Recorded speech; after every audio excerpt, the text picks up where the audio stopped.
It's Morbin time. Spoilers? Check. Mature language? Check. Should listeners be advised? Check.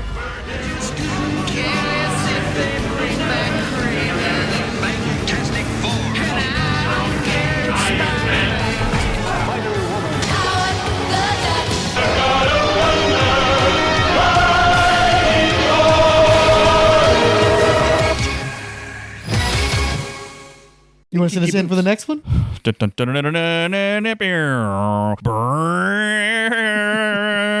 Everybody, welcome to the Marvel Superheroes Podcast. I'm a Legal Machine. With me is Diabolu Frank. and Lord Jesus Christ. Miss Fixit. I'm Chuetel Ejiofor. And this week we're going to talk about Beneath the Spider-Verse. What? Beneath the Spider-Verse. Welcome to our 11th hour into the podcast world, where Frank has held us hostage in a room and given us buckets to pee and poop in. So Matt, tell me about your history with Morbius the Living Vampire. Oh, dude. You know what? My only I love his artwork in heavy metal. You're talking when I'm supposed to be talking, which is don't do that. Other than heavy metal. No, don't do that. My only real experience with Morbin time is from the 90s Spider-Man cartoon, and he would go, "I need plasma. I need plasma." I remember being a kid and being like, "What the fuck is plasma? What is plasma?" I'm like, "Plasma's blood," and that's I was like, "Oh, okay, plasma. I guess is like a scientific term for blood." But he just, "I need plasma." He would say it all the time. In the cartoon, did he drain people by touching them? Touching them, yeah. Okay, that's what I thought. He never bit him. He had like the little suction cups on his A little rapey. It's a little rapey. He was handsy. Yeah, he's handsy, very handsy. What was his name? He's your very European name, right? Like Ivan Schlotzkopf or some weird shit like that. Oh shit! Morbius is the guy's actual name. It's Michael Morbius. Yeah, Michael Morbius. But isn't it more like Mikkel? No, I think it's more like Chuetel. Welcome to Chuetel Ejiacast. I'm a legal machine, and with me is Chuetel Ejiofor. So what about your history with Morbius? I think I read him in some of the like Marvel monster books. I vaguely remember him popping up because I remember thinking like he had those really popped collars. It felt very disco. I want to say like maybe an issue with the Man Thing he might have popped in, but I kind of like Mac there. I didn't really get to know him until the fucking cartoon, like when he popped up in the Spider-Man cartoon. Plasma. More plasma. More plasma. Were you reading the McFarlane adjective list 2 million selling Spider-Man book? Yeah. Do you remember there was an arc where it was Morbius and Spider-Man was back in the black costume and all that kind of good stuff? No. Okay, well that happened. So you probably read that in the time period. Wait, McFarlane? During the The McFarlane. McFarlane stuff. Like around 7 and 8 or things. I remember Hobgoblin. I remember no, it was a little later. Lizard. I remember him finding Hobgoblin. I remember the Lizard. Venom. There was. Oh man, I don't know. Yeah. I mean, look, now in my defense, I haven't read these since they fucking came out, and this is what 90 what? Yeah, about 90. Sounds So about right. yeah, 91. it's been a while.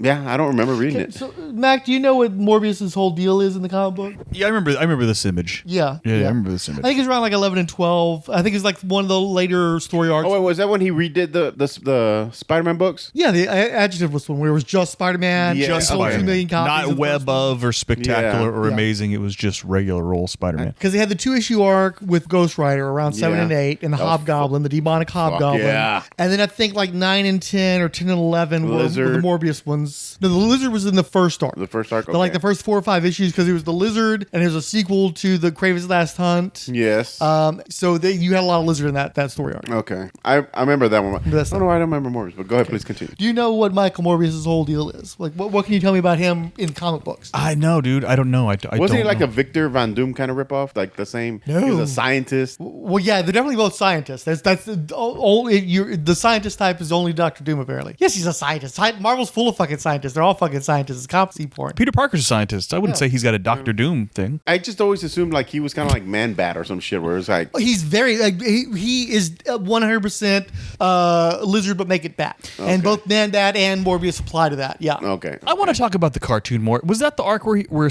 Peter Parker got 6 arms, or was that in the comic? That was in the comics No, too. that was in the the cartoon Yeah, too. they might have done both. They yeah. actually coming out. I think they came out with a toy with that. They made like a big deal about it because Yeah. they had to create I think like I remember some the weird toy torso pack. to put 2 more. Did it come with a Morbius? Was it a 2-pack? No, I don't believe so. I think those were individuals. I'm sorry. That I just remembered the Cool. 6-arm guy. Get in there. So Morbius was introduced in Amazing Spider-Man number 101, and And it's interesting to me for a variety of reasons. Number one is, by this point, Gil Kane was the artist on the book. So he's a very distinctive looking Spider-Man, right? Distinctive looking book in general. Gil Kane always did his own thing, right? And then the Comic Code Authority had loosened a lot of its restrictions, so you could start doing more supernatural stuff. So this was sort of a test case for that. What if he's a vampire, but he's not like a supernatural vampire? What if he's a scientific vampire? He just has properties that strongly resemble a vampire. And this was also when Roy Thomas was writing the book, right? So that was an intro. And then you got the 6 Iron Spider-Man. So it was a unique period in Spider-Man history. I did not read Amazing Spider-Man 101, but I did read 2 things. I read the sensational Spider-Man Treasury Edition. Bob Budiansky did the wraparound cover. It was a riff on the Wings' Band on the Run's album cover. So the front side is a spotlight against the brick wall where it's Spider-Man and all the people that he teamed up with in early issues of Marvel Team Up, because the Treasury was basically a reprint of Marvel Team Up. So it's guys like the X-Men and no, not Hulk. I don't think it was the cover had Angel, if I remember correctly, the original X-Men. It had Iron Fist. It had Ghost Rider, and the back cover was all the villains in the same sort of poses. So I think Werewolf by Night might have been in the mix. The Eye was in there, and then Morbius was in there as well, right? And the team up that they were reprinting, I think it was Marvel Team Up number 5, and it was the original X-Men in plain clothes, and they're helping Spider-Man while he's super fucking sick. And so and it's drawn by Gil Kane, so he's got all these like bubbles of, oh, I'm so sick that I'm hallucinating, that kind of shit. And so the original X-Men in plain clothes are helping him to track down Michael Morbius, who's also in a bad place with his blood junkie tendencies. Plasma. And of course, it's Gil Kane, so he's doing the fucking cool ass bat nose and all that kind of shit. He looks cool. And so that was a trip. That whole Treasury edition was a trip, because that's one of the first exposures to Ghost Rider. The fucking Eye was a goddamn traumatic experience when I saw him with his eyeball helmet off and saw how fucked up his face was from getting dragged across concrete and shit. The guy who ages in reverse in the Iron Fist story fucked me up. That whole Treasury edition fucked me up. The other thing that stuck with me was, I think it was Marvel Spotlight, and it was Legion of Monsters. And I got it at the flea market in South Houston. There was like the fucking Dust Bowl where like there was chunks of it that were just round, that's like dirt. I remember. Yeah. And I remember correctly, I got it there. And the team was Morbius was the de facto leader, Ghost Rider, Man-Thing, and Werewolf by Night. And it was a riff on an old Jim Steranko Agent of S.H.I.E.L.D. story, Nick Fury story, where this Greco-Roman godlike being comes to Earth, and he's offering to heal all our woes, and he confronts the monsters with, I can make you human again, you don't have to be monsters anymore. And they partly freak out because if they aren't monsters anymore, they have to reckon with what they did while they were monsters, but also being monsters has fucked them up internally. And so instead they are turning on each other and turning on the godlike creature, and then I think killing the godlike creature, and they get stuck being monsters. And I love superheroes. I love superhero universes especially. It's not just the superheroes alone that I love, but it's also superheroes relating to other superheroes in a shared universe and shit. So of course I love that. That's why we have all these superhero things, right? But I'm also a horror guy, and I particularly love horror when it's inserted into places where it's not supposed to be, like old episodes of Roseanne where they would have the Halloween episode and shit, and it's supposed to be this depressing domestic comedy, but Halloween it. And so I dig when they do that. So I love when they take horror shit and they shove it into my superhero shit and create like this hybrid thing. And so Morbius doing that, especially doing it at a time when I was way too much of a pussy to do anything with actual horror stuff. I was afraid of like the modern horror shit. So the closest I'd come would be like Universal Monsters and shit in comic books. But I dug it in the comic books. So I dug Morbius. I had an interest in that character. After those appearances in the Spider-Man books, he had his own little run in one of the horror magazines for a couple of years. I never had access to any of that shit. I think Paul Gullisy did some of that stuff, so I'd like to. And I actually bought some Vampire Tales magazines on the cheap at a con one time that I thought we'd cover one of these days and never got around to it. And I think there's some Morbius shit in there. I, of course, when Morbius was coming back as part of the Rise of the Midnight Suns, which I thought you might be able to jump in on that one, they brought him back because they were trying to bring back all their horror characters after Ghost Rider became such a big boffo success. And Morbius was the one that I was most looking forward to. But the problem is it had Ron Wagner artwork, and I never fucking liked that dude. I think that was my introduction to not liking Ron Wagner. I don't think I knew who he was before that, but I knew afterwards because I fucking did not like his artwork. There's that one really nice cover where it's extreme close-up on Morbius' face. That I liked. Then you get in the interiors, not so much. Lynn Kaminsky wrote it, and I usually like Kaminsky's stuff, but part of the problem they had was they were introducing supernatural shit into Morbius, and the whole point is he's the living vampire. He's supposed to be a science monster, not a mythological monster, so I didn't like that being done with him. And just the stories were kind of lame, and the artwork sucked, and they only made it like 3 or 4 issues in, and then I dropped that shit. This cover did rule though, and like that it had the like. Well, check out number 2, where it's the facial close. It had the Ghost Rider skull like in the background. If you, I think it was glow in the dark maybe or something. No, there was one glow in the dark. That one came polybagged with a poster, and I think the posters might have all gone together to form one giant poster. Yeah. You're right. But number 2, the second issue where it's the facial close-up looks really neat too. And of course, they're giving him sort of a Lestat bondage thing going on. They're giving him like kind of a tighter collar and shit. Yeah, I like that cover. I think that one's pretty nice. Nope, first one's better. Yeah, okay. And, you know, they did the McFarlane stuff. He's popped up here and there. And just from childhood, I always retained an interest in him. So I had hopes that when he got his own movie, it'd be worth checking out. And there might be something to this whole Sony Spider-Man verse.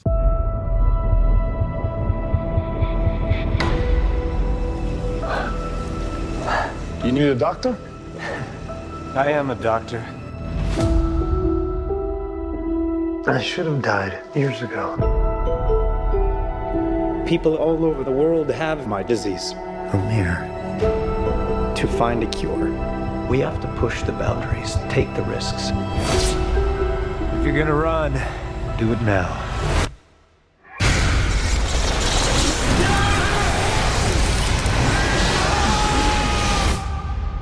People are strange. Dr. Michael Morbius, you've been missing for 2 months. When you're a stranger, Then you were found on a container ship that washed up off of Long Island. faces look ugly. When you're alone,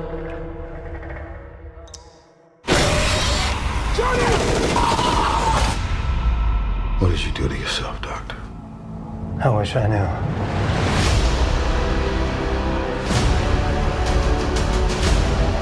I went from dying to being more alive than ever. It worked. Not exactly. I have increased strength and speed and some form of bat radar. What else can I do?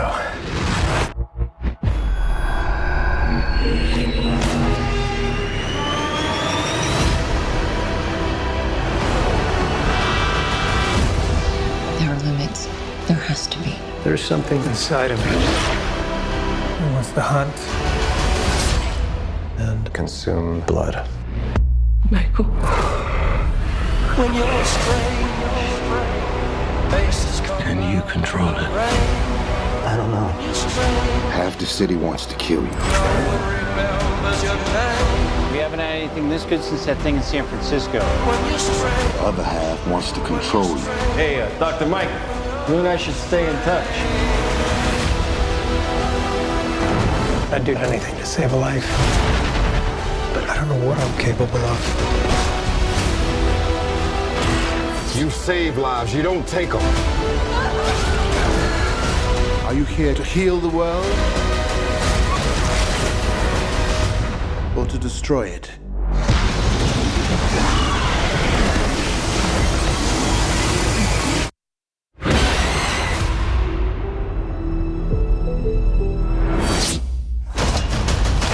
Who the hell are you, Matt? I am Venom.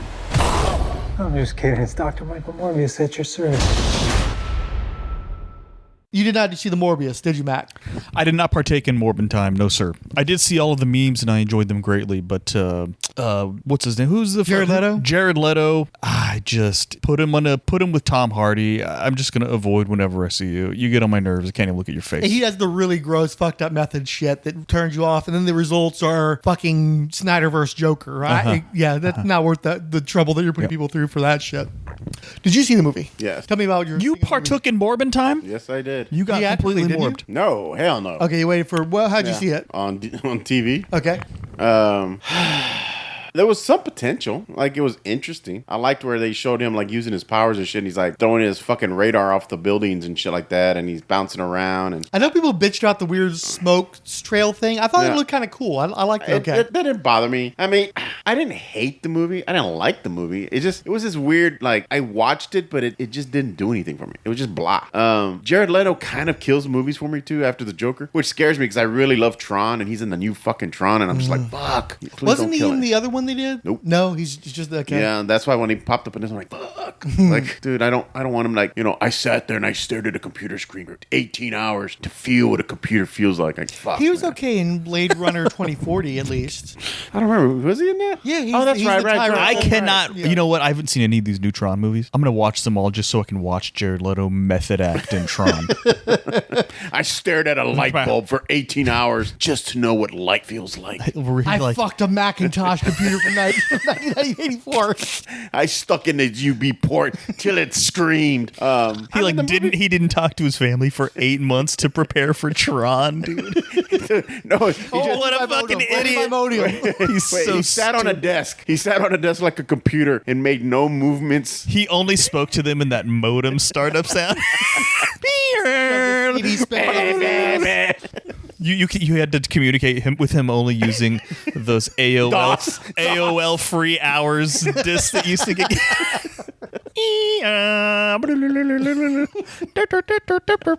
And of course, imagine he's naked sitting on the desk while his family's staring at him trying to talk to him. He's making all these sounds. Oh, sorry. All right, go ahead. Sorry. Honestly, dude, I watch it and I've already forgotten it. What was it one about? of those movies where you just kind of watch it. There's certain scenes that stick in your, like when he kills the people on the boat. That stuck in my head whenever. For no good reason. Yeah. Like, okay. Well, no, he was like thirsty, he was hungry. No, look, they were in international waters, okay, to do their illegal experiments, okay? That's after the bats, right? Yeah, they've hired these mercenaries. Okay, so look, did you ever see Dracula Untold? Yeah. It is that. Yeah. I don't think I did. That's the one with Luke Jason. Evans. Wait, who? Luke Evans, I think, is in that one. The guy from Fast and the Furious. Was Jason Lee Miller in it? I don't think so. I think the one that's where No, fucking. That's Dracula 2000. No, Howard Stark is also in that one. He's the main bad guy. The 1940s Howard Stark. The one, where he's taking Dracula's blood drop by drop so he can live forever. Mm-hmm. Oh, that movie was dope as shit, though, man.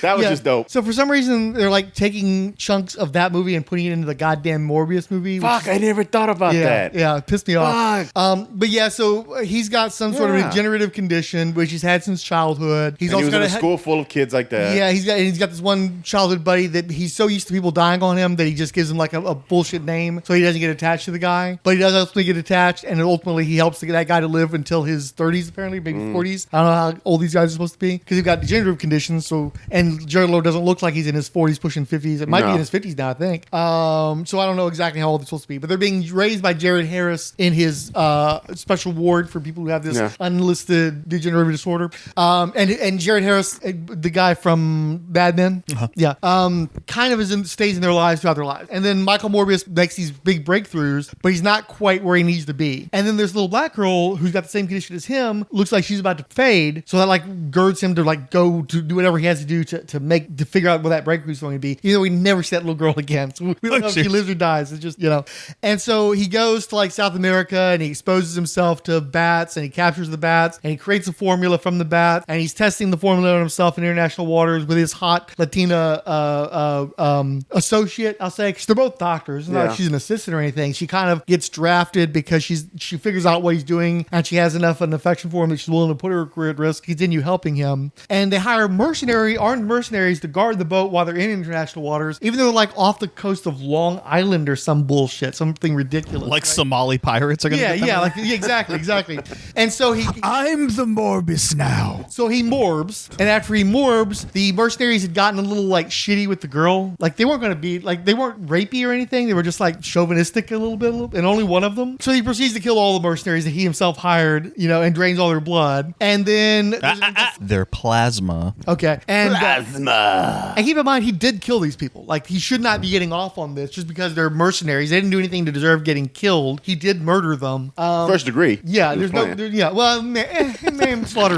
Maybe in the manslaughter. Manslaughter? That's like if he were like drunk and ran in, pushed him off the boat or and something. Also keep in mind that killing a boat full of people is right out of fucking Dracula. Yeah. So it's like, okay, we're still not doing Morbius stuff. We're still doing fucking Dracula shit. And so there's an investigation into the deaths, and he's kind of on the run, but he's got the thirst, but he can control it by using a synthetic blood that he came up with. But he's got limited supply, and he's a murder suspect. And then a cop played by Tyrese, who in the trailers apparently had a cybernetic arm, but then they dropped that, and I'm not sure what he's. I thought for the whole time I'm watching the movie, I thought he was going to become the Shroud, but it turns out he's a character from Morbius comic books. I thought that he was going to. I thought the names were somewhat similar. The Shroud? Like his name is Shroud or something like that. So I thought he was going to become the Shroud, the vigilante guy that was in like Spider-Woman comics, and I think he was in Werewolf by Night or some shit like that.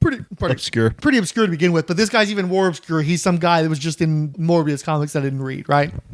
And so him and his partner are investigating. They're actually pretty good, particularly the partner. I don't know who the partner was, but he had a good like vibe to him. I liked him. Tyrese, typical Tyrese bullshit. Nothing special about them. Ejectocito, cuz. Yeah. And so they're like investigating, and there's a back and forth, and he goes into jail and he's out of jail and shit. And at some point they kill a nurse that's friendly with the doctor character that was helping him. And so it makes it look like he killed her. But what actually happened that his buddy, played by Matt Smith from Doctor Who, had gotten a hold of it, and he morbed as well because he wanted to morb, but Michael Morbius didn't want him to morb because he didn't want him to have the thirst, but he didn't care. He just wanted to be healed. The thirst for? Blood and plasma. Plasma. Yeah. And so he is basically framing Michael Morbius for the murders that he's committing, and he's doing it like he's full on playing Lestat at this point. He's like literally like just playing Lestat, and he's pretty indiscreet, so everybody fucking knows it's him pretty quickly. But for a while, he's trying to frame Morbius. So the dude ends up killing Jared Harris because they got to fridge him for motivation, and he almost kills the hot Latina chick. But at the end, during a stinger, she turns out she's alive. I think she's actually from the comics as well. Is she morbed as well? I believe she is morbed as well, but she stays hot. She doesn't get the whole bat thing. Oh, all right. And so ultimately, it's two vampire guys having CGI fights all along New York City. And then Blade comes up. Motherfuckers are always trying. Motherfuckers are always trying to ski up. Always trying to morb up plasma uphill,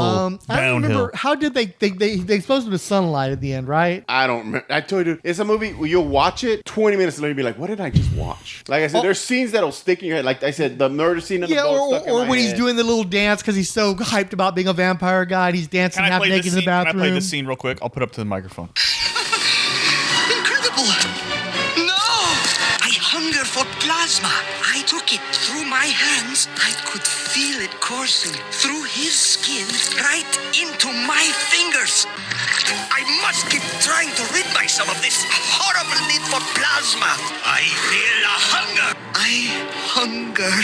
I need more plasma.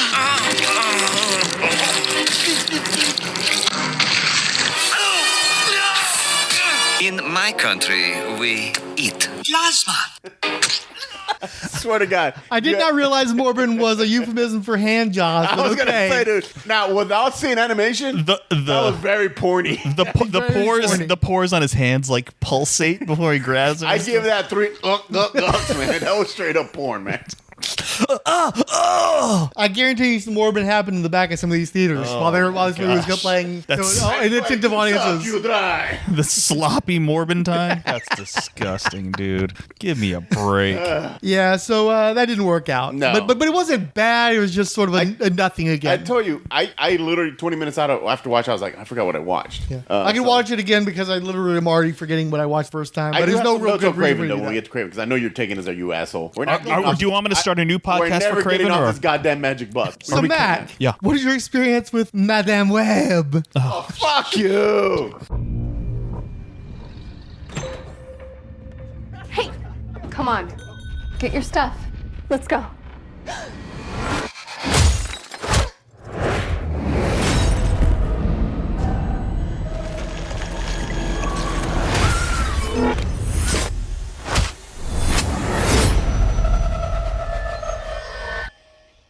Let's try that again. A week ago, I spent my life racing against time. I'm gonna help you out today, okay? Trying to save people who were running out of it. Jesse! Until one moment changed everything. Come on! Welcome back to the land of the living. I don't understand what's happening. I've been having visions. I knew he was gonna die. I think I'm seeing the future. New York City's a whole new level of crazy these days. What do you want from me?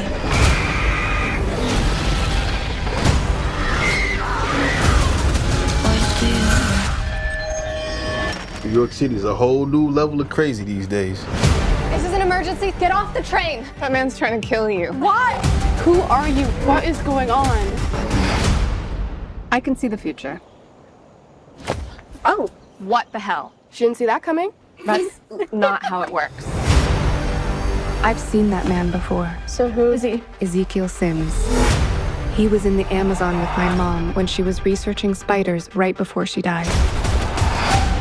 Wait, I recognize you. You live in my building. You're the paramedic. Yeah, you almost ran me over. You don't think this is weird? How we're all connected? It's honestly like the least weird thing that's happened all day. What do you want from me? You have no idea what those girls are coming. Why don't you want from me? I think he can see into the future. What are you wondering? He's trying to change what happens. Julia, get down! Why aren't you scared of me? Why do you care for me? Your future was almost so different. Where do we go? If you want to live, you have to trust me. Get ready. Now!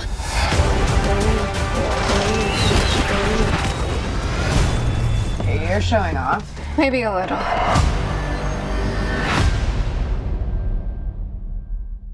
Well, I saw 50 Shades of Grey, the movie, and I was like, man, this chick's a terrible actress. Like, she's really bad. And then that's all. Okay. And then in the comic books, you watch the cartoon. She's in the cartoon a lot, right? Of Madam Web? No, Spider-Man. She popped up in Spider-Man, a cartoon. She's like a whole season about I thought her. Spider-Woman did. Madam Web's the old chick with the sunglasses. And Remember, she sees was sitting the on a future. throne of spider webs? And she's maybe. like, Peter, the future. He's Yeah. That was more pirate, but Yeah, I didn't. Those didn't stand out in my memories Those were as like much later as seasons too, Plasma weren't they? did. Yeah, I think she's like telling Peter of his future and like the connection of the web and all. And then Spider Woman was in the Iron Man cartoon. Yeah, we're gonna get to her. But Well, okay, sir, do not point your finger at me like I that. pointed I'm upwards. trying to participate I in this pointed pod show, okay? Yeah, we're gonna get to her though. All right. And then you have any experience with Madame Web?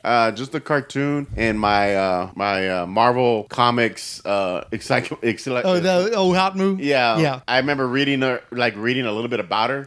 Honestly, I didn't know who she was. I was just like, Madam Web. I don't know who it is. Like, I've never read a comic with her. Yeah, I can say see, that. I managed to evade the Madame Web period too, because she was apparently, I thought she was a 70s character. She was apparently introduced in 1980. I think John Romita Jr. was drawing the book when she was introduced. And I guess I just wasn't around for that particular period, because I remember seeing them in like back issues and stuff. Like at the flea markets, they'd sometimes have her issues up, or and I'd see like chick that's like, what's a Madame Web? And it's Madam Web, wait, good guy, bad guy. I thought she was ambiguous, wasn't she? Well, see, that's the thing. Okay, so when I saw Madam Web, I thought it was Aunt May had become like some kind of spider. I think I thought that too. I remember seeing her one time. She's in a purple outfit and her eyes are blocked out, but she had the Aunt May hair, and I was like, when did Aunt May get powers? Wait. Then I just kind of fucking moved on from there. Right. I thought Madam Web meant that Aunt May had got Spider-Man powers. I'm assuming picking up Peter's underwear or some shit. Yeah. Got something off of that, and just she started. She got web. The sock under his bed. The sock under his bed. Hey, but no, going back to that, we were talking about Morbius. Morbius, good guy or bad guy? Depends on the story. For the most part, good guy. Like literally, like I Anti-hero, said, he's lizard but make it bad. It's like he's not his fault. He's a vampire, and sometimes he does bad things as a vampire. But also, Spider-Man and other people try to help him so that he's not, because he's sick and it's not his fault. It's all. And he only drinks plasma, not blood. So I've always thought he was a good guy. I mean, always thought he he's was a bad usually an anti-hero along the lines of a Ghost Rider. No, like Dracula's a bad guy. Yeah, No, Dracula's a bad guy. I think Morbius is gonna be the kind of guy. He's like, well, I only drink the plasma from bad people. Now I will be a judge, jury, and executioner. When he's to the bad very people. 70s, I'm tormented by the things I do.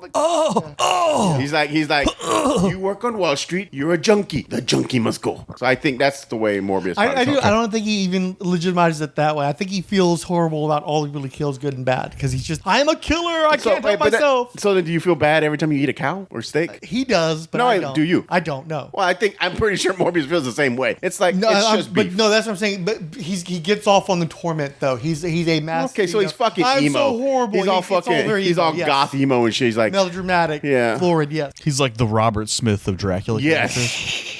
Okay. Or Morrissey. Is he more like Morrissey? No, more like yeah, definitely more Morrissey. He's more Morrissey. Big time more Morrissey. Okay. Yes. Morbisi. Morbisi. There you go. Morbisi. We done talking about. Okay, sorry. Back to Madam Web. That was all of our Madam Web. You know what? When you said Aunt May and you, that same here. I think any of the comic covers or any of the images I saw of her, I assumed it was Aunt May. That's why I just kind of like, well, I'm not gonna read Aunt May having fucking spider powers. Like, I don't give a shit, and I just moved on. Do you have any exposure to Arana? Who? Arana. Dun, dun, dun. You got to put a little Mexican guitar. Dun, dun, dun. No. Every time you say his name. That was way after your time. What about you? Yes, from again our Marvel Universe handbook. I remember seeing him with Oh no, Arana. that. Arana. Yeah. Oh, I'm thinking of Tarantula. Yeah. Tarantula for sure. Arana, my bad. Yeah, she's because we're doing the Wait, Spider Girls right Arana? now. No, I have fucking no idea who that is. So I was thinking if I'm- Tarantula with a little Spanish guitar. My understanding is she was introduced around 2003. Is that the one with Ezekiel and all that shit? I think it might have been after that, or maybe because I think I That's sold. I what- want to say I sold the Ezekiel shit in my shop, or she came along after the shop was closed. That's his name. Not Sankavich. What was his name? Straczynski. Straczynski. Yeah. I want to say that's around that. I read some I of think that. I think it was probably right. It's either around that time or I post want to that say time. it was part of the time because I remember reading some of that. Yeah, and I thought Ezekiel was cool. And he did the issue with the 9/11 tie-in, so he was definitely doing that Ezekiel shit that time period. Yeah. Speaking of 9/11, do you guys know if you go to YouTube and Google Iron Man Mandarin 9/11, you can see that the original 1990s Iron Man cartoon Loose predicted the terrorist attack on both the World Trade Center and the Pentagon. Anyway, go ahead. Okay. So if I remember correctly, she was introduced around 2003, and she was one of those characters. They were trying to do a bunch of youth-oriented characters that time period, trying to like launch a bunch of new series. I think Sean McKeever had a lot to do with stuff like that. Like I think he did Gravity sometime around that time Was this period. before or after Ultimates came out already? After Ultimates. Okay. Yeah, Ultimates came out when I still had the shop. So, and she was like one of those people who was like poorly put together. She had like bullshit, like bite goggles and regular people shorts and a t-shirt and shit. She was like kind of like low key superhero shit. And I think she started in like one of the anthologies. Like I think they did an Amazing Fantasy revival or some shit. I think she was in that. And then she had her own series for a little bit. And she's gone through a few different costumes over the years. But I don't think she's ever really made that much of an impression within the circles. She's just the Latina version of Spider-Man, of Spider-Woman, Spider-Girl, whatever you want to call it. So not really a big one. None of us have any experience with her. Julia Carpenter. Spider-Woman. Yeah. Right? Not Spider-Girl. Yeah, no, she was never always a Spider-Girl. Spider-Woman. She was a Spider-Woman. Oh, yeah, just from, Avengers West Coast, and then Force Works, and then the Iron Man cartoon. She's rad. I like her. But, like, not like my favorite character or anything like that. I thought her costume was cool. I like the hair out. She had the cool Psy-Web powers. It was kind of cool that she was blonde, too. There aren't a lot of blondes. Yeah, and she also really had, like, nothing to do with the Spider-Man universe, like, at all. Like, ever. Like, she was almost never in Spider-Man comics, which is the other fucking weird thing. Which is why I didn't find I wasn't repelled by her. She's a fucking Avenger, bro. So, I mean, she comes out of Secret Wars, and you were reading Secret Wars, right? Mm-hmm. Do you remember when they introduced her? Mm-mm. No? Okay. So she's introduced a few issues before the Black Suit Spider-Man. Okay. And the whole thing was that she was from Colorado, if I remember correctly, and I'd been to Colorado, so that helped remind me. And she just like got brought over with the Denver chunk that got part of the Beyonder world, and she had recently developed these superpowers. I don't remember exactly how she got the powers. I think she might have been a scientific exposure to a science experience or something. Because I want to say she had some ties to some kind of espionage, right? Didn't she? Shit, I don't remember now that you're mentioning it. Okay. I don't know. So anyway, she was like skulking around checking out the heroes for a few months before they introduced her, and then finally somebody's like, "Hey, I've been detecting something's been going on. My spider sense has been tingling over there." And then it turns out, "Hi, I'm just like I don't know if I was supposed to be guys or not. I'm not really a superhero, but I've got this cool black and white costume." And so Spider-Man apparently liked that costume, and when he went to the machine to fabricate his own suit, instead of making the red and blue, he made a black and white one like she had. He was copying Spider-Woman's costume. Then they get back to Earth, and for a little bit there, she's in sort of a limbo. I remember buying a couple issues of Spectacular Spider-Man that she was in, specifically for her. I was buying Spider-Man comic books off and on anyway, but I just liked her costume. I liked her vibe. I liked that she had the whole psychic web thing that she did, and it was really cool when Kang possessed her briefly and toward the end of Secret Wars. She looked all kind of spooky and creepy while she was doing her powers and stuff, and so I dug her, but I didn't really follow her beyond that. And as Mac was talking about, of course, she did the Avengers West Coast for a while there, and then on to Force Work. She was in the cartoon. She had action figures, and like you said, she's got kind of a cool power set, different vibe, not having anything to do with the Spider-Man family. Dug that about her. She has some really, really great covers. Like, I think one of the Force Works cover had like a Jim Clayfield painting. Awesome. She had her own miniseries and stuff. So she was just a cool character. Nice costume. Especially once Venom had taken over doing his thing, then she could have it and not be like a clone of Spider-Man anymore. So that was cool. Yep. And she had the costume first anyway. But what about you? What was your exposure to the Julia Carpenter Spider-Woman? I remember. You didn't read any of that she was shit. Pregnant. That was the other one. That was Jessica Drew. Yeah, no experience. No, black and white costume, blonde hair, nothing. Nope. Well, not even the action figure. Nope. Oh, okay. And so then we get on to Mattie Franklin. And that was a weird one because the chick in the movie is a black chick with natural hair. And Mattie Franklin is a white chick with kind of a butch haircut. She kind of looks like Ruby Rose a little bit, which always made you kind of wonder about her. Like maybe there was something that John Byrne was trying to convey that wasn't approved by editorial with the way that she looked. But they brought her in during the John Byrne, I think Roger Stern revival run in Spider-Man in the late 90s, early 2000s. They briefly spun her off into a series that ran like a couple of years. Bart Sears was drawing it during that period where Bart Sears' artwork was really fucking wonky. And so it wasn't quite as appealing as it could have been. And they tied her into all the other Spider-Women, like they had all the other Spider-Women that was existing up to that point turned up in that. And Madam Web was a big part of her stories, like was sending her on missions and shit. Probably the closest to what we saw in the movie. No exposure to her at all, though, right? Zero. Do you remember her? Like, I remember the Bart Sears. I remember the Bart Sears series. Yeah, but I don't even think I remember flipping through it. And she went through a few costumes, but most of the time she was still in a red and blue variation. Probably, but not as nice a looking suit as the one that they had Mayday Parker in from Spider Girl, the comic. Okay, there's a better Spider Girl than this Spider Girl, I think. Okay, yeah. Now you have a Mattie Franklin. Yes, you do. Which one? Don't you lie. You do. Alias. Oh yeah, but what happened in Alias? Dude, I haven't read that thing forever. I don't remember. You don't remember that shit? No, dude. So after her superhero career went down the tubes, she got involved with the wrong crowd. She became a junkie, and then her boyfriend figured out that her flesh would produce a high. So they started picking at bits of her backside and stuff. And I think didn't she go like full spider where she had like spider legs and shit I think too or some so. shit? And so they're like using her as a narcotic, and they're basically turning people into cannibal junkies. Yeah. Okay, I vaguely remember that. And she's all fucked up and strung out and shit. Yeah. And Jessica Jones goes and helps her and stuff. Yeah, but that's all you got. Yeah, that's all I got on that one. Shows how peripheral these characters are. All right, so Matt, you definitely watched Madame Web, didn't you?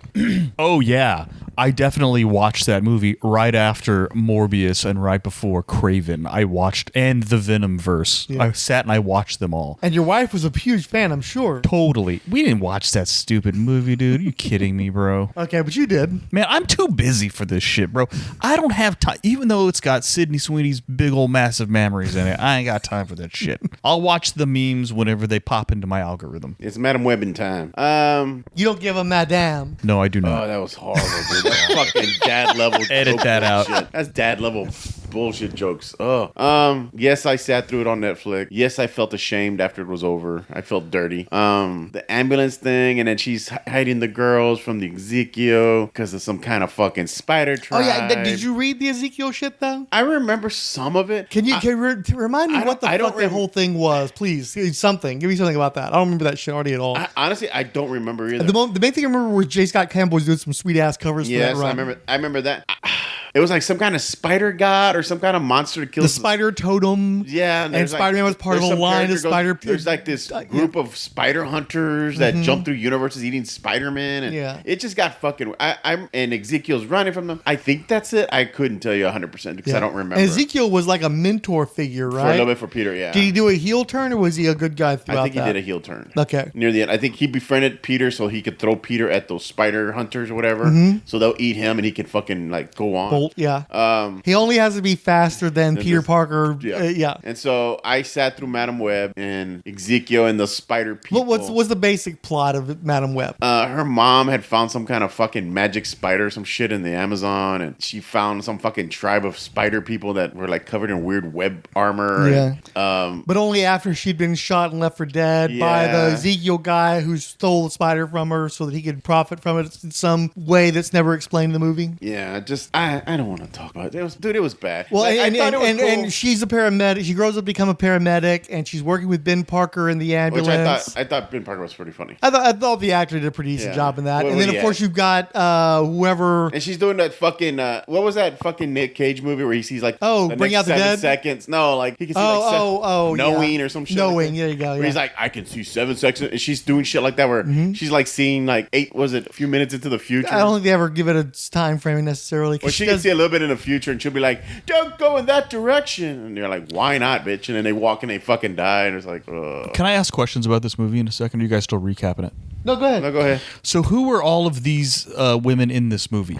There were a bunch of teenage girls who were all in the New York City area. That's not what I meant. So like Madam Web is Madam Web. Who are the other? They're all Spider Women. Yeah, we just talked about that's who I was bringing up. So Sydney Sweeney is Julia Carpenter from you Force sure? Works. Yes. I was looking at the IMDb. No. I thought she was too, but it's no. Sydney Sweeney is Julia Carpenter from Force Works. Mattie Franklin, they switched to being a black girl, and then the Latina girl is still the Latina girl, so she's Arana. Oh yeah, right. That's the one that her dad got picked up by immigration. So she's Julia Cornwall. Julia Cornwall. But I guess she is Spider Woman. Get that right? Yeah. Okay. I vaguely remember her now. Arana. Why did they change her name to Julia Cornwall? Very good question. Maybe they wanted to Cornwall her when they cast the actress. I don't know. Or maybe Marvel wouldn't let them have the name. I don't know. But that was bad. And like Ezekiel's chasing after them because he wants to kill the three girls. So he's been having nightly visions of being killed by the three different Spider Women in the future once they've gained their powers, which they have not done yet. At this point in time, they're just unpowered teenage girls, and the woman who is going to become Madam Web can see the future, so she sees that's happening, and because of that, rather than respawning is what it looks like. What's actually happening is they'll go through a scenario. She realizes that she and other people die in that scenario, and then she keeps replaying the scenario until she sees the version that works, and then that's what she does to help protect the girls from Ezekiel. Ezekiel, who has dark Spider-Man costume 20 some odd years before Spider-Man exists, so it just diminishes Spider-Man as a character by having all these people that are spider-type people around before he even exists. And apparently they're like granted by a spider god, and Peter has to be bitten by a fucking radioactive spider. Right, yeah. He's given by science, where these are given by a god. So. Yeah.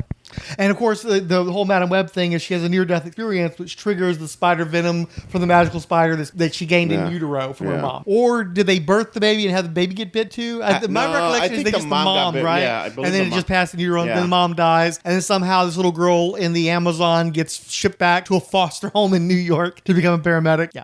And so the whole movie is them running around and respawning until they go to like the place where Highlander ended with the gigantic neon signs, and one of the neon signs crushed Ezekiel, and then they also have fireworks, and a firework hits Madam Web right in the eyes, and that's why she becomes Oracle. Fuck, I forgot that whole scene, dude. Like, I'm like, what? And then I kind of remember the fireworks. She didn't see the firework coming at her, you know. Well, she didn't walk that stream, so. Right. Well, and in the end, she casts a web so she can see a whole bunch of different versions of the future, and she's actually able to call ghosts from those alternate futures to make things happen in this timeline so that she can defeat Ezekiel and get blinded and see better now than she ever did before. Hey, but like, how did you like it though? So here's the thing. Because it's got a lot of women in it, so it's got a whole bunch of women in it. So I'm pretty sure you're going to say that it actually was not bad. Yeah. So and then I'm going to tell you you're full of shit. What I regret. So go ahead, go and do your part, and then I'll do my part. What I regret. You're so full of shit. Is that all three movies weren't, to my knowledge, available to me all at the same time. So I watched Morbius in installments on its own, and then I watched both Madam Web and Kraven parallel to each other. Like I would watch some of one and some of the other, and go back and forth, back and forth. Which is not how you should watch movies. And if you try and say that it actually was good, then that's over a span of days. Besides, right. So you definitely hated them. Well, hold on, we got to still get to Kraven because I got some words on that. We're getting there. It was so hard to get to the end of Madam Web, and I was constantly trying to find other things I could do while Madam Web was on. Right, so it sucked. It sucked. Lots of and there are people who defend the movie. Those people are incorrect. They're wrong. The chemistry sucks. The plotting sucks. The dialogue sucks. Everything's bad, but it's not. Wait, are you saying the movie sucks? Yes, it's a bad movie, but it's not as painful as you would expect it to be because it's kind of bad in a charming way to a little bit. No, that's not true. I don't want to watch it. No. Yeah, I don't ever want to watch it again, but it didn't make me mad at it. Well, yeah, but you were watching it. You were watching it bad in a good way. No, I'm not saying that. It's bad in a bad way. It's a bad movie. Okay. What I'm saying is I'm not mad that I watched it. Well, I'm not mad at people who like it as long as they'll admit they like it despite it being a fucking bad movie. Okay, but you watched it in like 20-minute segments at a time, alternating with another movie over several days. So I don't really It's not a good movie. It's not a good movie. I just don't.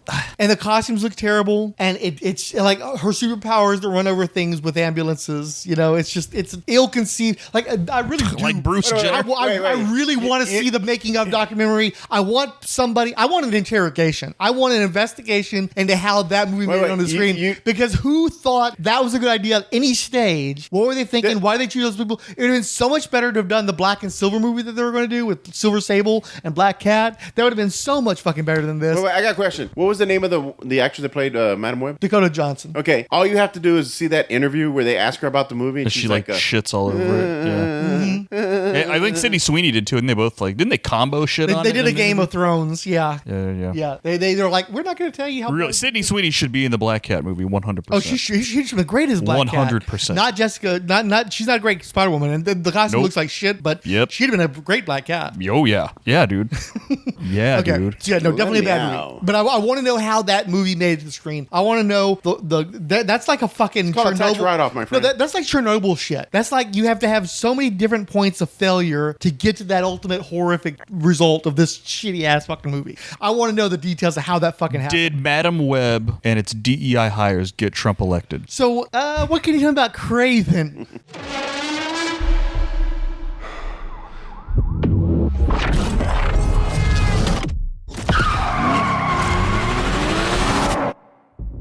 My son, never show mercy. They are prey.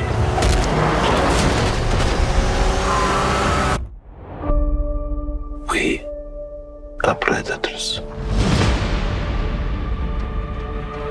Boys, your mother is dead. She died because you sent her away. She was weak, sick in her mind. You know my business, yes? Power is about strength. If you show weakness, you will give our enemies an opening. Shoot.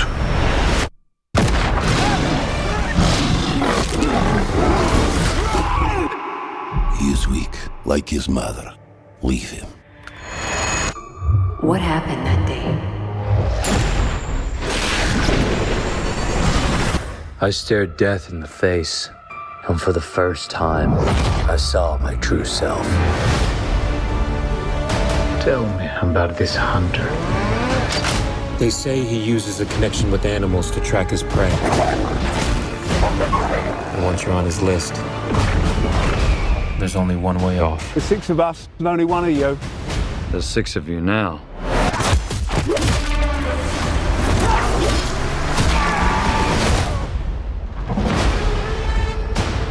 Why do you hunt? My father puts evil into the world. I take it out. I think you're some kind of honor. You are exactly like our father. Just another man hunting for a trophy. We're murderers. Isn't that what he taught us? You don't get to do that to me anymore. Mr. Taglin? Mr. Taglin? Where's Mr. Taglin? Oh, you're standing in him.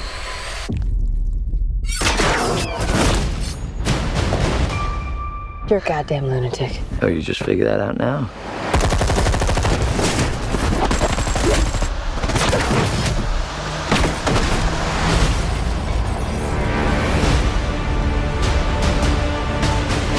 There is an animal in each one of us. Don't you want to know why they call me the Rhino?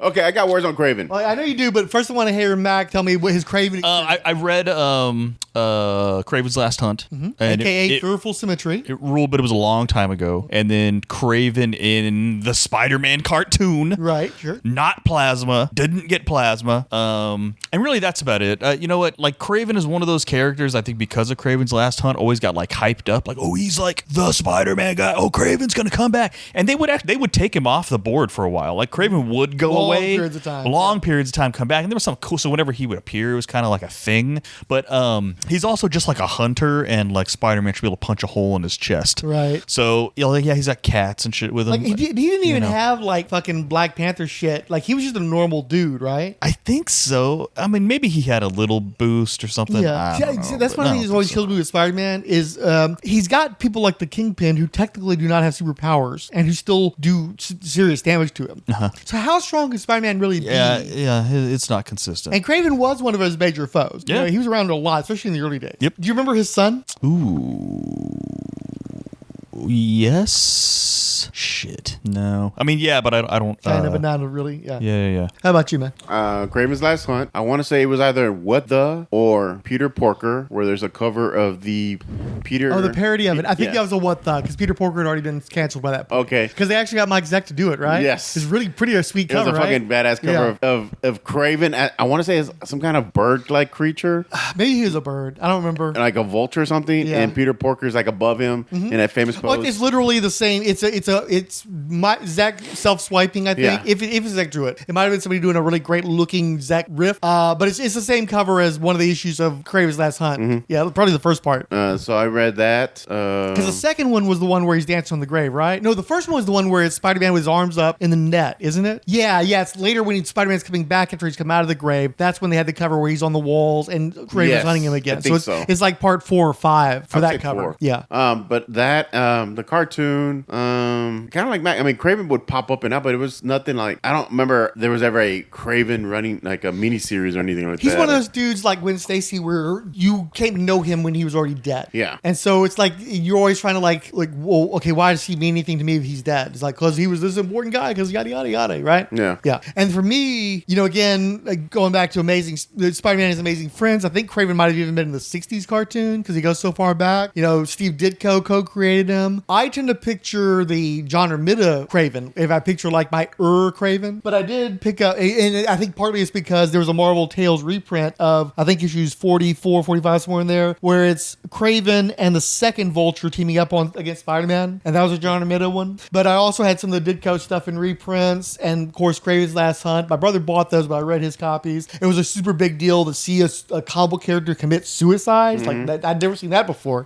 I don't think. And then of course they keep trying to like tease him returning, like in the first arc of Todd McFarlane's Spider-Man series, where you have the zombified Kraven with his head hole in his head, and ended up being Calypso, who had made it appear as though he'd been resurrected, and was also using like lizard to cause problems. They were doing the whole doom thing where they were riffing on Walt Simonson Thor, and so it's the drumming sound that you're hearing throughout the miniseries, doom. And then in the 90s they made it where I don't think that this was the case before, but they connected Kraven to Chameleon and made them like half brothers or some shit like that. That sounds. That sounds familiar. Yeah, and then they introduced Kraven's son, who just happened to, and let's face it, Kraven always looked a little on the older side anyway, so it wasn't such a big thing that he had like a 20-something son. And the son had clean face, and he wore like a cooler 90s version of the Kraven suit, and they tried to make that work for a little while. And I think that's the version of Kraven that was in the Get Kraven miniseries that one of those screenwriters did, where they did the Scarface cover, like the homage. So they did shit. do a Kraven miniseries? They did. It was called Get Kraven, and it was Kraven basically in a Get Shorty scenario where I think he's trying to sell his movie rights or some shit. And then at some point, I think they just finally brought back the original Kraven. But I always had trouble with the pants. Like he's got the booties and he's got the little capri pants and shit. And so I had a little bit of trouble taking him seriously. I think of that Marvel Tales arc I talked about. Lululemons, please. Yeah, I think it was in that arc where he had the laser firing eyeballs on his lion vest. The eyes shot lasers out of his tits. So I had a little trouble taking him seriously there. But I liked his overall look, except for the chinos, and especially I like the mustache. And I particularly like the way that John Romita drew him. So he seemed like a fairly cool character. I like a guy who's like hunting the heroes and shit. I did think he needed some powers or a little bit more technology to kind of bring him closer to the level. And I never could buy that he was just basically a regular dude who was keeping up with Spider-Man. That never made sense to me. And because of that, I also didn't mind when they killed him off, because I felt like that's the kind of villain that can die and you can leave him dead. And of course they couldn't, but they could have. Well, it's kind of he's kind of like the Dark Maul or Boba Fett, where like they're so cool that the creators didn't realize they would have such an impact on the fan base. Where the fan base is like, oh, we don't see them in more stories, and they're like, oh shit, sorry, we wrote him to die. Like this guy was kind of a throwaway. We didn't want to keep him. Yeah. Are we gonna talk about the movie now? Yeah. I assume that you're not in this conversation either. Are you asking if I've seen Kraven? Have you seen Kraven the Hunter? Yeah. My friend. I absolutely have not. I was too busy watching Temptation Island than to watch Kraven. With who was in that? Who was in this one? Aaron Taylor Johnson. Who's that guy? Kick-Ass. He's Mall Cologne salesman Quicksilver. Okay. Yeah. That's right. He's a Kick-Ass too. You got to give the man credit. He's a good actor. All three of those characters are people. Oh yeah, no, he's a good actor. I will not take. That's a good actor. I like his stuff. Mm-hmm.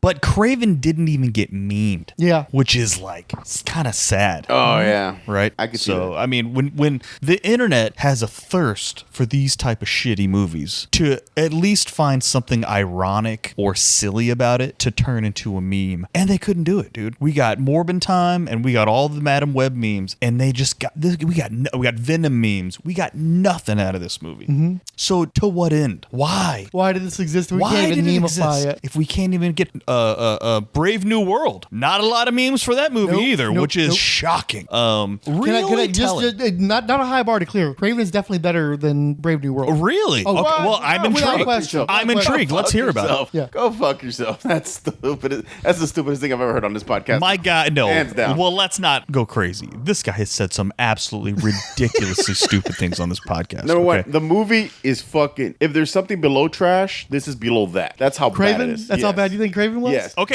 just so you know. You viewed Kraven theatrically, as I recall. No, I wouldn't. Don't give them fuck a penny. know him. No. That's the stupidest thing I've ever heard. You see I these saw movies in this- the theater all the time. I saw this when it popped up on Netflix. The moment it popped up. Yeah, but you watched it the moment it popped up. Dude, you see these kind of movies in the theater all the time. Let's just relax. I mean, I did too, but because I wanted to finish the Beneath the Spider-Verse trilogy.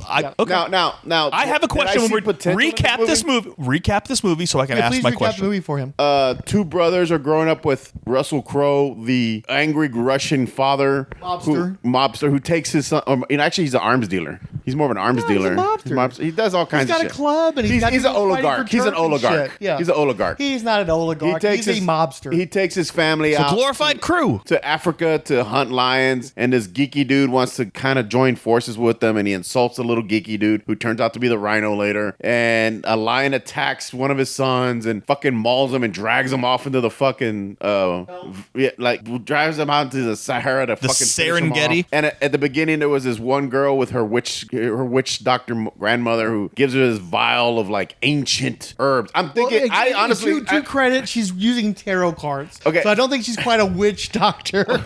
no. She gave her the She's herbs. fully dressed. They didn't go full colonizer with the representation. Wait a minute. But she definitely has juju. Now, I for a split second there, I was waiting for like some kind of Wakanda reference, like this is a special herb from a special land, like hint at Wakanda. I wanted her to full on wink at the camera, right?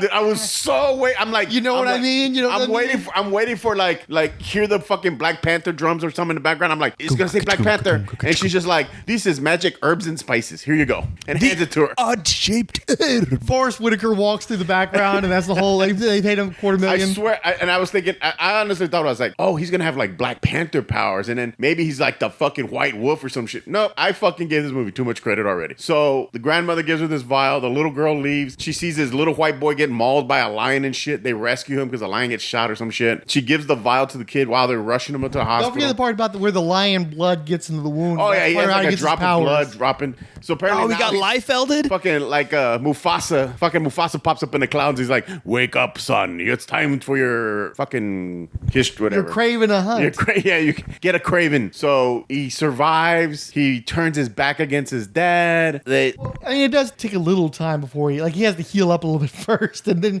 I'm doing you a favor. I'm doing you a favor. The big thing is that when he leaves in his teenage years, he leaves the younger brother that he's defending this whole time behind. Who turns out to be some kind of like slinky little worm, kind of like always trying to please his dad. He opens a club to please his dad. Ish. Of course, he's always coming up short, and he knows it, but he just wants to be like acknowledged to some degree. And his big thing is he can do vocal impersonations that are perfect. Like at one point, he's singing Ozzy Osbourne. Wink, wink. Well, it's actually just playing the songs, they were as recorded. But supposedly he can imitate everybody's voices, and because he's like a chameleon, you see. Wink. And so they're getting together for the brother's birthday, and there's like a fucking mob hit, and Kraven apparently he's been going around hunting like the people on the dark web and shit, like criminals and shit. He lives like in a fucking ranger tower and shit. Yeah, he's been basically doing a Punisher. He's going after all the major organized crime leaders except for his dad. Like that's the one person he's hands off on. They never give him motivation for why he's hunting all these guys that are like his dad but not his dad. I think maybe because like the mob killed his mom or some shit. I don't. Well, no, his mom died in an asylum. Is it? it? Okay. Yeah, remember they said Oh, no, he lives like in fucking Ranger Rick's fucking. So they weren't like dealing exotic animals on the dark web or anything. No. Okay. They were just mobsters. Oh, okay. Did you at least watch like the first 8 or 10 minutes that they had online? They gave away. Absolutely fucking not. Okay. How dare you? Like he's not comfortable sleeping in the house. He wants to sleep out in the grass like a lion, and it's fucking stupid. And he can leap on towers, and he has like Black Panther level powers. He's like falling out of buildings and shit, and not dying, and fucking like running on all fours and shit, keeping up with a fucking Ford Mustang. He does a bunch of monkey shit. He breaks into and then out of the prison to kill one of the guys, and he's like climbing shit like a monkey and stuff. Does he at any point parkouring hard? yeah. Does he ever shit in his hand and throw it at anybody? Unfortunately, no. I'm pretty close. No, I'm sure there was a scene. Was that deleted scene? Deleted scene. Yeah. And they kidnap the brother out from under him while he's out sleeping. And so he reunites with the black girl that had given him the pouch in the first place, and she's named Calypso, so they can tie it into everything. And so Calypso, even though he's the guy who's supposed to be the great hunter who can hunt anybody down, he goes after the lawyer chick to help him track down his brother and various other bad guys. You skipped the whole fucking Rhino thing. Well, the kidnapper is the guy who the becomes nerdy the guy Rhino. that the dad put down, and he went to try to get to a doctor to get these powers. Some power broker type person. And so he got the powers of a rhino, but he has to keep like this shit. So basically he's got a backpack that's plugged into his kidneys or his liver, and as long as the backpack is feeding him the juices that he needs, he stays like a normal human. But whenever he unplugs, he rhinos out, and it hurts a lot, and it's hard for him to survive under those circumstances long term. But in the short term, he's got full powers and a fucking horn. Yeah, he goes full. Although I will say that if they had not, you never had the go horn, full rhino. I'd have been pissed if he didn't have the horn. But also, why does he have a horn? He has the horn. He has like a he has bump, the horn. doesn't he? So my thing is, it's stupid that he has a horn, but also I'd have been pissed if he didn't have the horn. Yeah. So it's a no-win situation there. I'm finding an image of it. So, and then, he fights the rhino. He kills the rhino with fucking wildebeest. No. The Foreigner. We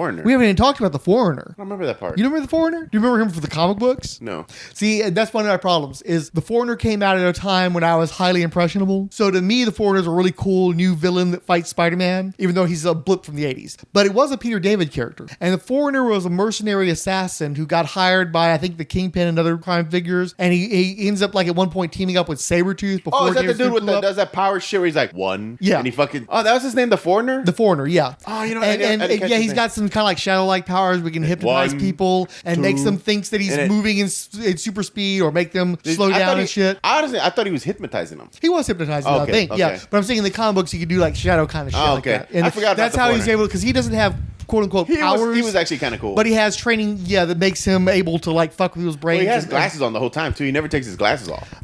For the most part, I think he has sunglasses or something on. Yeah, I mean, he was okay. He was kinda cool. So I like the Foreigner in the Spider-Man comic books that Peter David wrote, and so when he shows up on the screen, I'm like, hey, I'm Foreigner. I'm the one Foreigner guy that's into it, even though he doesn't have an accent. It's like, come on, man, give him an accent. Well, anyway, give him some bullshit accent. And also, you haven't talked about like, what did you think about the actor who played the Rhino? I like that actor. I thought it was a really good performance. But when he started doing his voice like this, when he's turning into the Rhino, that was fucking stupid. That and I his thought voice went high pitched. It was weird. I liked the character as acted. I think that was a fun character for this movie. I don't think it's the Rhino in any way, shape, or form. I think he has about as much to do with the Rhino as the guy from Sideways has to do with the Rhino when he was in the Amazing Spider-Man movie. Yeah. They're just not the right. They just don't nail it. Charlie or whatever his name is. Yeah, I know what you're talking about. The Billions guy. Yeah. Anyway, he kills him with a fucking water Paul buffalo. Giamatti. There you go. He kills them with a water buffalo. Jams a horn through him or some shit. So he has another near-death experience after fighting the Foreigner because he has the hallucination of the spiders. His greatest fear is supposed to be spiders. That was kind of cool. Except it didn't make a lick of goddamn sense. No. Why would he be afraid of spiders? If he's afraid of spiders. That was a wink at the Spider-Man people. He was a wink at Spider-Man people, yeah. But then Calypso saves them again because she also happens to be a badass archer. Oh, yeah. And so she kills the Foreigner from distance with a bow and arrow so that he's defeated. And then to catch up with the Rhino and his stolen brother, he somehow mentally controls a water buffalo herd to chase after and help knock down the vehicles that he himself doesn't jump onto and beat up. Like Captain America beats up the helicarrier. He's like beating up the Jeeps from fucking Raiders of the Lost Ark and shit. And then eventually he has a fight with the Rhino, man to man. Okay, and then is the movie over then? Almost. Okay, because I just have to ask the question I'm going to ask. So go ahead. So how does the movie wrap up? Do you remember? I thought that was it right there. Well, they kill a lion mauls his dad. Well, Well, no, what had happened is Russell Crowe? Yeah. So what had happened is Russell Crowe had been wanting to bring.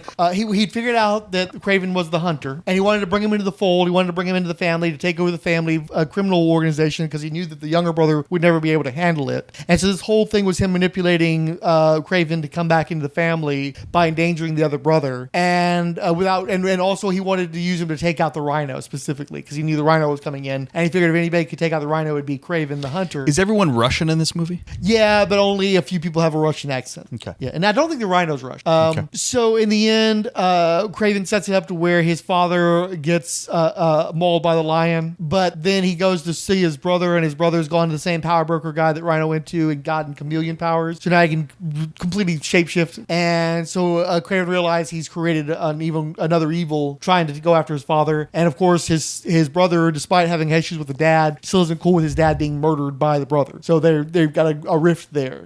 They always had several rifts, but that was like a big rift. That sounds like it's a pretty big rift. And that's how the not Spider-Verse. What's the stinger? I think it was there isn't a stinger. Right, they moved what would have been the stinger into the coda for the movie because they realized they weren't going to make any more of these things. Okay. Okay. So you guys. Hold on.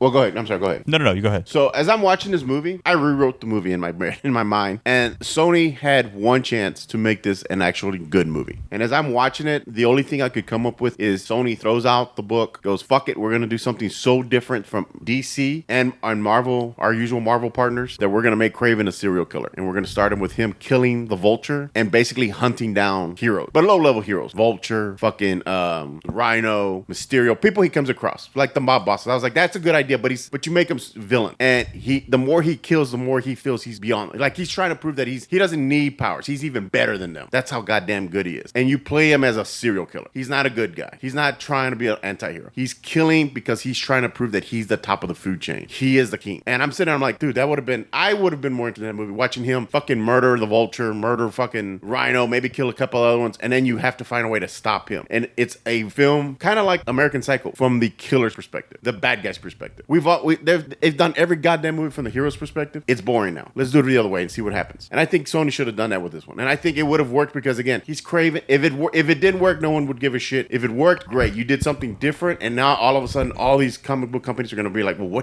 how can we do something like that, but not like that? Because that's too far. Like, we can't have... Because, again, they own the Kraven character, right? Sony?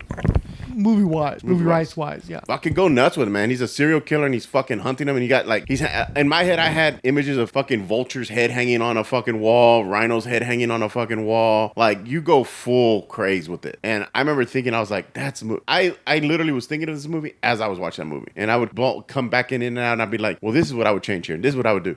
So anyway, that was my 2 cents. I was thinking you were come at it with this would be a way better movie if he shot himself with a hunting rifle in the first 15 minutes. Then you could do that where at the end he kills his brother, the chameleon. He's like, I can't live with myself. And okay, then you can go the suicide route. But yeah, I'm going to disagree with you. This was a perfectly adequate movie. Fuck you, dude. It was horrible. I liked Russell Crowe. I enjoyed him. He had a lot of screen presence, so I enjoyed that. Chewed up. We went big. No, don't take it as an insult. I enjoyed him on screen. Yeah, but he was chewing the scenery. I thought most of the casting was okay. I thought Anthony. Was this your Kraven though? No, in no way, shape, or form. Because the thing is, like, he had an incredible body. It was really interesting to watch the physical transformation. But like, Kraven's a bear. Kraven's a big, hairy, macho. Russell Crowe in his prime on steroids could have been a good Kraven. And the way he's playing the dad is the way I would expect Kraven to be played. This anti-hero milquetoast bullshit is just like, who's this for? Because I know what they're doing. Thank you. They thought that, we'll do a Logan. So we'll make it R-rated and we'll do a bunch of CGI blood and stuff and we'll make it really violent and people will want to see it because he's going to be our Wolverine.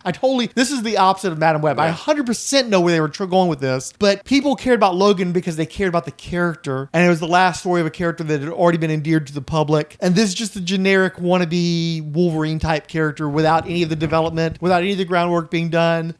Way too little stuff from the comics. Also, they essentially kill Rhino. They kill. They're killing off characters that they could have used later on and could have needed. And there's just no reason for there to be anything related to Kraven without a Spider-Man. If you're not doing, or or even if Kraven's fighting Venom, something that actually ties these things together. But I don't even understand what they were going to do. Were they going to try to do a Spider Avengers and they were all going to be good guys to fight who? You know, it didn't. There's no logic to it. Better yet, you make him a serial killer, and then Madam Web and all the and fucking 100%. Make Kraven a fucking villain for sure. Yeah, because otherwise, and then you have to get the Spider Avengers to go after him because he's fucking knocking out people. Even though they're villains, he's killing people. He kills a couple of the Spider Girls, and they're like, "Oh shit, we really gotta stop this guy." He's not playing by the rules. Like when we punch you, you're supposed to fall down, and he's whipping out a fucking knife and stabbing heroes to death and shit. That's shit. He's hunting the fucking Spider Girls, and he kills one of the lesser Spider Girls. Oh no, Aranya! How dare you? You know, something. So that's the movie that I think Sony should have made. Yeah, and I think that would have. But they decided to kickstart their universe. But even if it went out with a bang instead of a fucking whimper. Who gives a shit? Yeah. Okay, you guys ready for my question? Okay, rank Kraven, Morbius, and Madam Web. Rank them from best to worst. What is the best of the three? No, you cannot do that. You cannot do that. Do not do that. Why can't you though? Why can't you? No. I want to know which one is truly the worst of the three. It's easy. Okay, look, Kraven is entirely watchable. It's a cheap Jack Wolverine movie. That's all it is. It's entirely watchable without being anything special. You certainly can miss it, but you'll never get that time back though. If it were a character that made sense to do that with, and you were invested through outside media, it could have been an okay movie. Without that, you're just sitting there going, "This isn't a Kraven movie, but it's an okay action movie. It's a Salem people should be able to watch this and be entertained by this, right?" Then you got Morbius, where it's just not as good. It just doesn't pull off what it's trying to do as well as Kraven does, and it's just kind of milquetoast. It's not really doing anything with the R rating. It's not violent enough. The character is a bore. None of the characters in this movie are particularly engaging. And they do a lot of the same shit between the two movies, almost like it had the same screenwriters and shit. But Morbius just does it worse. And then Madam Web is just a complete fucking train wreck, where it doesn't make any sense, and it's not very entertaining. Even people that you would normally like are phoning it in such a way. Like, there's no Matt Smith dancing in front of the mirror. There's nothing like that to make you go, well, at least this person's having fun. At least this person knows what movie they're in. They're all just doing it as though it were a chore. And there's just so much dumb shit, like when the girls go to a diner and they start dancing on the tables to impress the boys and shit. Oh, no. No. Oh my God. So you're just watching it like wincing the whole time because like it's cringe. just so many bad choices. So yeah, for me, it's a very clear ranking. Kraven is adequate. Morbius is sub-adequate. Madam Web is just plain bad. Okay. I would give you a flat line, but you won't let me, you asshole. No, so I'll just say rank them. Morbius, Kraven, Web. Okay. What do you think gives Morbius the edge? It was just more entertaining. Like Kraven. The acting is better in Kraven though, don't you think? Don't you have a better quality of actor in Kraven? Honestly, it's just boring. That's the thing. I forgot what Kraven was, and I saw that more recent Morbius. I could remember more about Morbius. Or at least is it like the Dracula vampire tropes are definitely tropes, but those tropes are still more entertaining than like the dumb mob fucking, tropes. Like his using his powers and fucking around killing people. That was interesting. This one, there was never anything interesting. He has fucking apparently some kind of mutant power, but they don't know what it is. Like, I don't know if he can talk to animals or they sense his prowess or he's a lion. Like, well, he had that fight with that one lion, but so they never really tell them. you what his power is. They're like, oh, he got a drop of blood and we gave him some fucking 9 magic herbs and spices, so he's fucking KFC with lion blood. Like, that's it. You don't. The K stands for Kraven. So you never get what's his powers? It's just like, I'm assuming the blood and the spices kicked them up a notch, and then the rest of the movie's him just killing Tony Satcheries. Satcherans. The rest of the movies is just him killing fucking mobsters, and then his brother turns out to be the Chameleon because he went to the same power broker as the Rhino, and then the Rhino, that just was lame. Like, they didn't.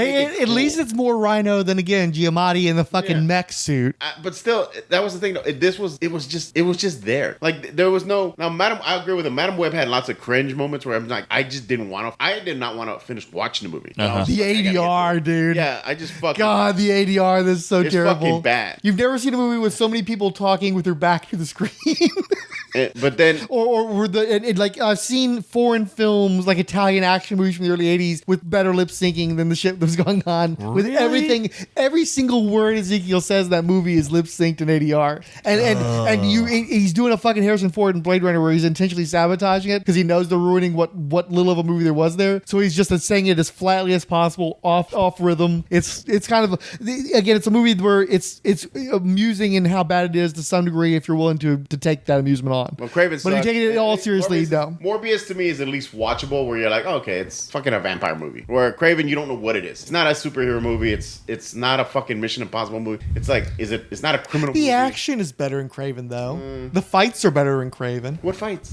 There's a bunch of fights. He chases them, like his brother gets kidnapped. He chases them. He's fighting all the mobster guys, and he's chasing after them when they kidnap the brother, and they've got the club You're scene easily with- entertained. Shiny object. No, I'm saying it's a Move on. Statham level of action, okay? Okay, well, I'm satisfied with that conversation, and I would like to stop talking about these movies now. I agree. That was like 2 hours. It didn't record. Oh, fuck.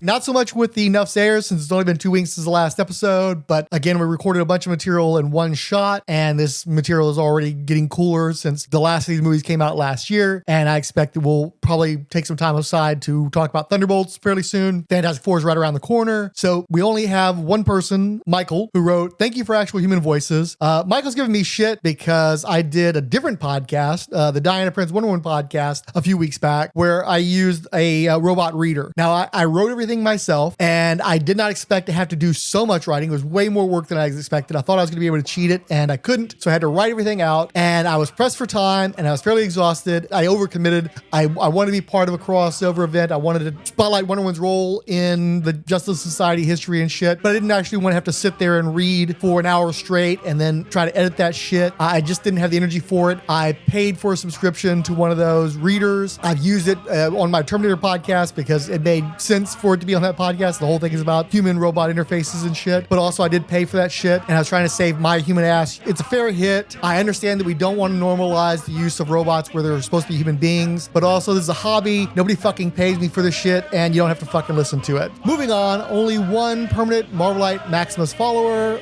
Marina Jess, who's got some pretty provocative stuff on their X feed, so, have that of you. Like the pretty ladies. Keepers of the Fated Flame include, I still don't know how to say this, Gunner JB395, the actual name used as Asian characters I can't read. Ellen Achenbach, Amadou Fast, I get it now. When you say it out loud, Amadou Fast. Angelica 1946 now lives on Kickstarter. Bob at Mega Thumbzilla, or Mega Thumpzilla. Okay, yeah, I'm showing my age with a Thumbzilla. 90s gooning. Nothing to do with Thumpzilla, presumably. I mean, Thumpzilla sounds kind of euphemistic. Daniel Alphon, Derek WC, Ibrahim Ilmaz, The Irredeemable Shag, Jared Keane, Julia Raoul, Lamia Caldori, Nick Spence, Randy Caldwell, Relatively Geeky Podcast Network, Stop, Let's Team Up, Gallifrey's Most Wanted, and Whale Saif.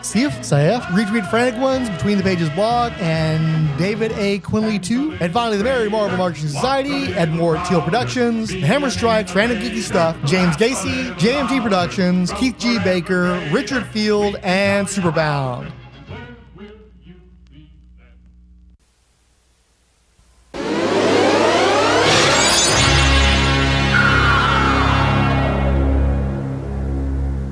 We were doing a bunch of episodes all at once, so I didn't get around to talking about this. I've seen a lot of people ridicule Sony's Spider-Man universe. I've seen it dissected, like why it failed, but I haven't seen really anybody offer a way out. Like, how could this have been fixed? Especially now. Like, we don't have time machines. We can't go back and make this work in the past, but how could you actually make something of this bullshit? And have a few different offerings. So angle one, nesting or Gotham, but New York. And you do like they did with the Batman stuff, with the Penguin series, Gotham series. You go back X number of years and you show the pre-Spider-Man period, kind of like what they did with Madam Web, but broaden the scope into more of like what's going on in New York in that time period. So you can have Norman Osborn, who would have probably been around the same age as, say, Madam Web in 2000, whatever. You got an older guy like Roderick Kingsley. You could do stuff with the Magia. You could have Adrian Toomes, because that's a really old dude, and he's working on his Vulture stuff, but he isn't quite there yet. Or any of those scientist guys, really. I mean, Otto Octavius is a fair bit older than Peter Parker, for instance. He could be running around doing some stuff. You could do stuff with Peter's spy parents. I would like Robbie Robertson. I think that he could be like a crusading reporter kind of person in his early years. You could also get into like George Stacy before he's Captain Stacy, so you get sort of a Jim Gordon thing going on there. And of course, he always had that long-term relationship with Tombstone, which frustrates me on the Friendly Neighborhood Spider-Man cartoon show, is they're getting in all this Tombstone stuff with him being a peer to Peter Parker, which just doesn't work for me. Prowler is not as old, so maybe you have him as a teenager. And because they're tangentially Spider-Man related and one of these guys have actually been in one of the Sony Spider movies, you could refer to people like Frank Castle and Wilson Fisk. Maybe not one of the two things. You could either have people that are sort of stand-ins that you don't ever actually explicitly name, or you can actually drop references to Frank Castle and Wilson Fisk, although I don't know why Frank Castle would come up, because at this point he'd probably still be in the military.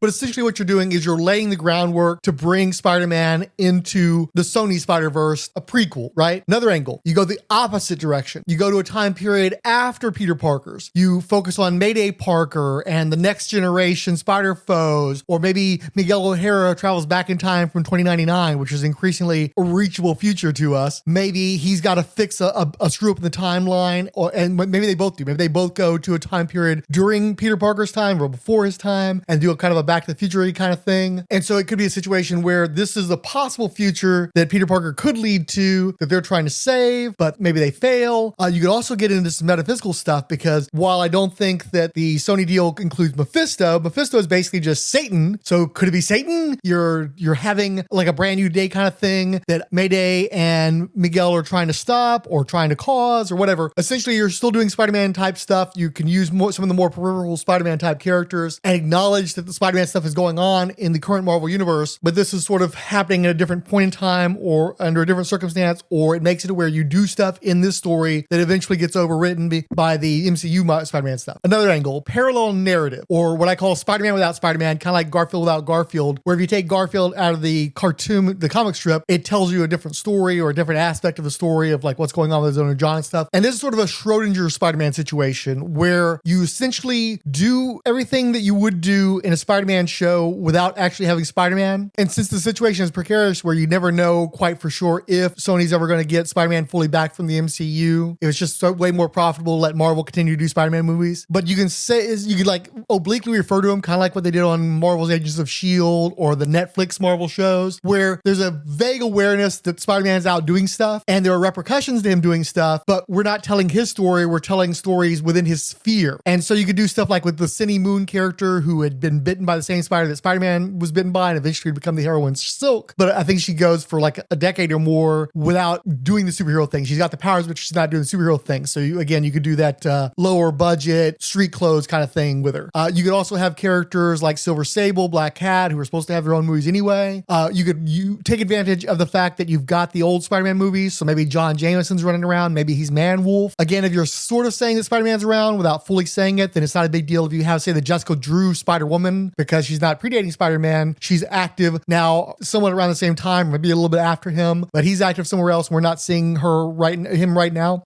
You could do a Jim Gordon thing with Jean DeWolf, since that's essentially the role she played in the comic books. And also, frankly, Spider-Man and His Amazing Friends, they created Firestar for that show. I can't see how she wouldn't be part of the Sony deal. And that's not the highest profile heroine, but she had a cartoon and she has a more dynamic power set than most Spider-Man characters who tend to be more low key. So essentially, like I said, you're doing Spider-Man stuff and you just don't happen to have Spider-Man present at the time. And again, you could take characters from the movies like Green Goblin, who's not necessarily being used in the Marvel stuff, and have him doing stuff within this sphere, isolated essentially. One other thing too is, okay, you don't have Spider-Man, but you have Venom, you have the Miles Morales Spider-Man. So just do Spider-Man stuff with Venom or Miles Morales, Obviously it's going to play out a little differently, but the way they made Eddie Brock in their movies, he's still a reporter guy, so that's not that far removed from photojournalist. And or you got Miles Morales, who has essentially done the same thing. He's like, he had his own version of some of the Spider-Man villains, but he also fought the Spider-Man villains from the Ultimate line. So you're doing Spider-Man type stuff, Peter Parker type stuff, but with that extra modern bend to it. Plus, of course, the guys in some of the best Spider-Man movies. I think Marvel might draw a kind of a line there, but at the end of the day, he's still a mixed race character in a different costume. That said, they did make him change Venom's powers somewhat to make that work. So that could be a bit of an issue. I think ultimately you do the nesting thing more than anything else, is that you basically start building the Spider-Man universe up, and then eventually you bring Spider-Man into the universe, whether Marvel likes it or not, once the deal settles. I'm sure at some point they're going to be like, okay, but we really want him to have this part of this event and that event. I think it's more of a weight on Marvel to try to get Spider-Man back from Sony if they ever get loose of him. And I think it's